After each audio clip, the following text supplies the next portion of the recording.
오메가3 영양제는 상하지 않은 기름으로 만든 걸 드시는 게 참 중요합니다. 받자마자 비린내가 난다면 드시지 말아야 되고요. 비타민 B군이 많은 종합 영양제, 오메가3, 비타민 C, D는 기본으로 섭취하시고요. 노화를 막고 싶을 때는 특히 비타민 B12가 함량되는지 확인하시고요. 고지혈증 같은 경우에 우리 스타틴 종류를 많이 드시거든요. 이런 약들을 드신다면 코엔자임 Q10이 부족해지게 됩니다. 코엔자임 Q10은 항산화 영양제인데요. 하루에 100에서 200mg은 보충해 주시는 게 좋습니다.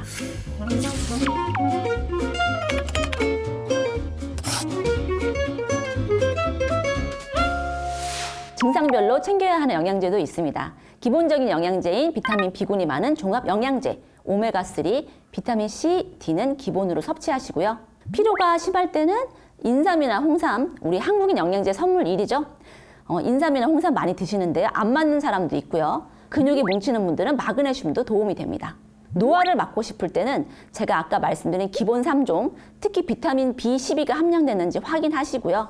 혈액순환, 손발 저림을 떠올리시면 기본 3종에 비타민 B1, B6, B12가 포함된 고함량 종합 비타민에 은행잎 추출물이나 마그네슘을 추천합니다. 뼈 건강을 위해서는 칼슘, 마그네슘, 비타민 D, 거기에 K2인데요. 이 K2는 병아리콩 추출 분말이나 나토바실러스 농축 분말이라고 써 있는 걸 확인하시면 되고요.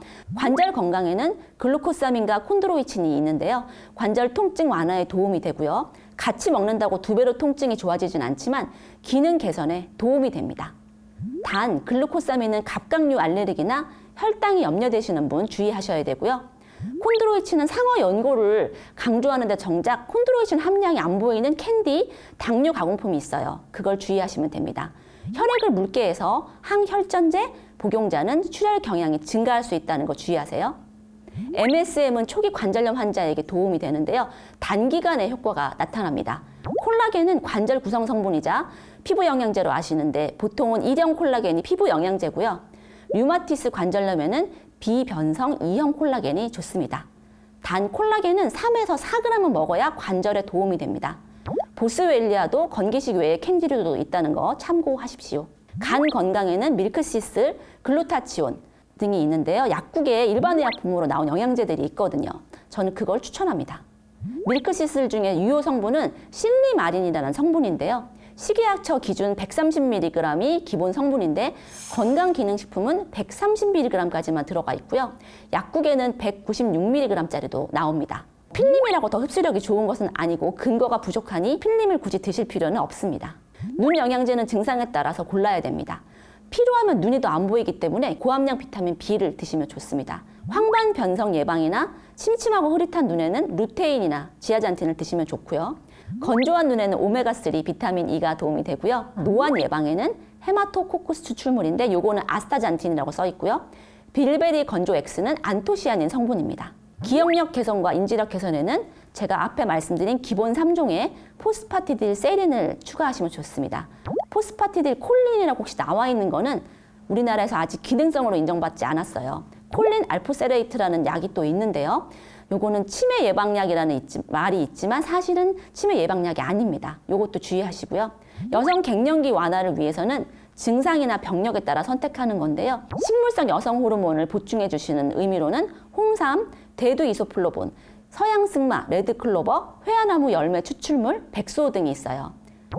그리고 항산화나 항염증 반응에는 피코노제놀이 좋고요. 기분을 조절하거나 우울증에는 세인트 존스 월트가 좋습니다. 남성 갱년기 완화는 주로 전립선 비대증 개선이 목적인데요. MR10 민들렛 등 복합 추출물, 호로파 종자 등 추출물이 있습니다.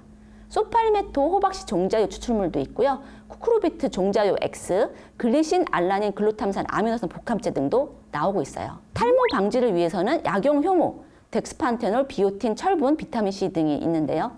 탈모 치료제로는 현재 국내에선 3가지가 정식으로 허가받았습니다. 프로페시아, 피나스테리드, 미녹시딜 외용액 외에는 다 보조 개념이기 때문에 치료 효과를 기대하기는 어렵습니다. 탈모는 초기부터 병원에 가서 진단받는 것도 중요합니다.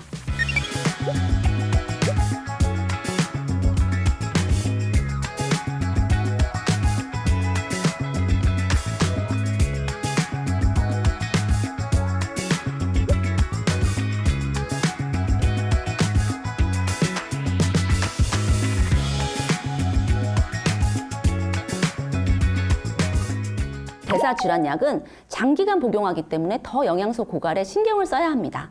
이 말은 먹던 약을 무조건 중지하시라는 게 아니고요.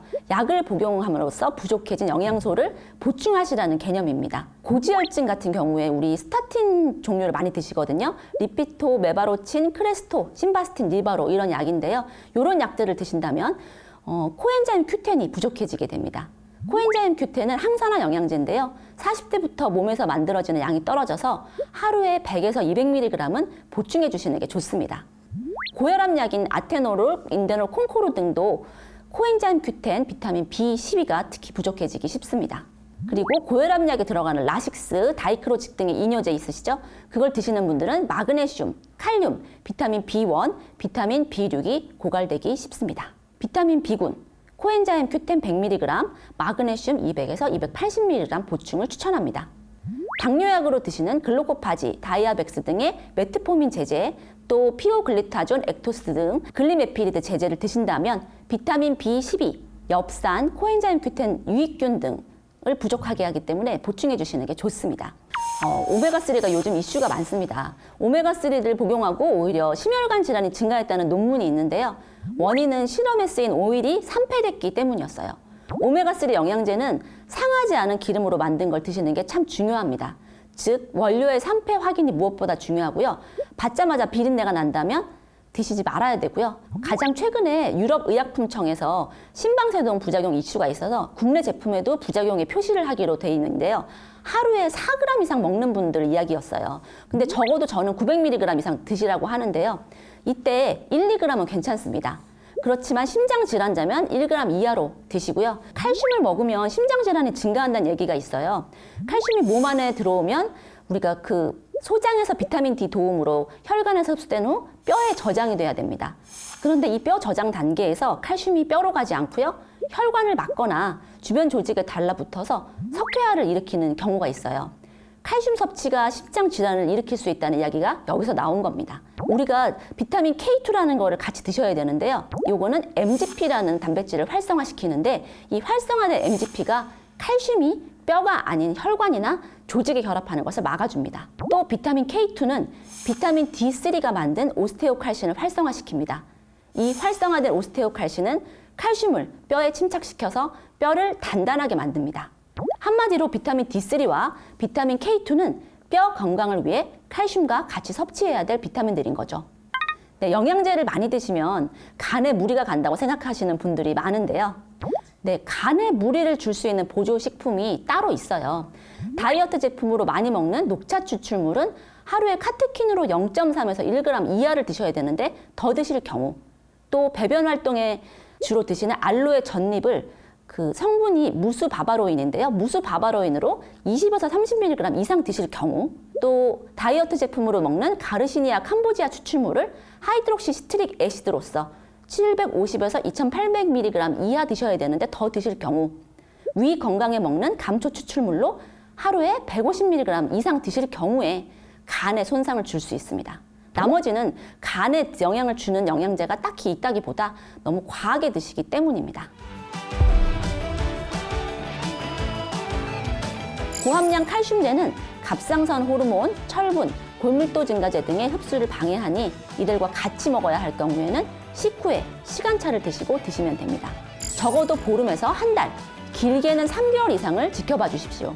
아무리 영양제를 먹어도 효과가 적다면 내가 혹시 너무 적게 먹는 게 아닌지 의심해 보셔야 됩니다.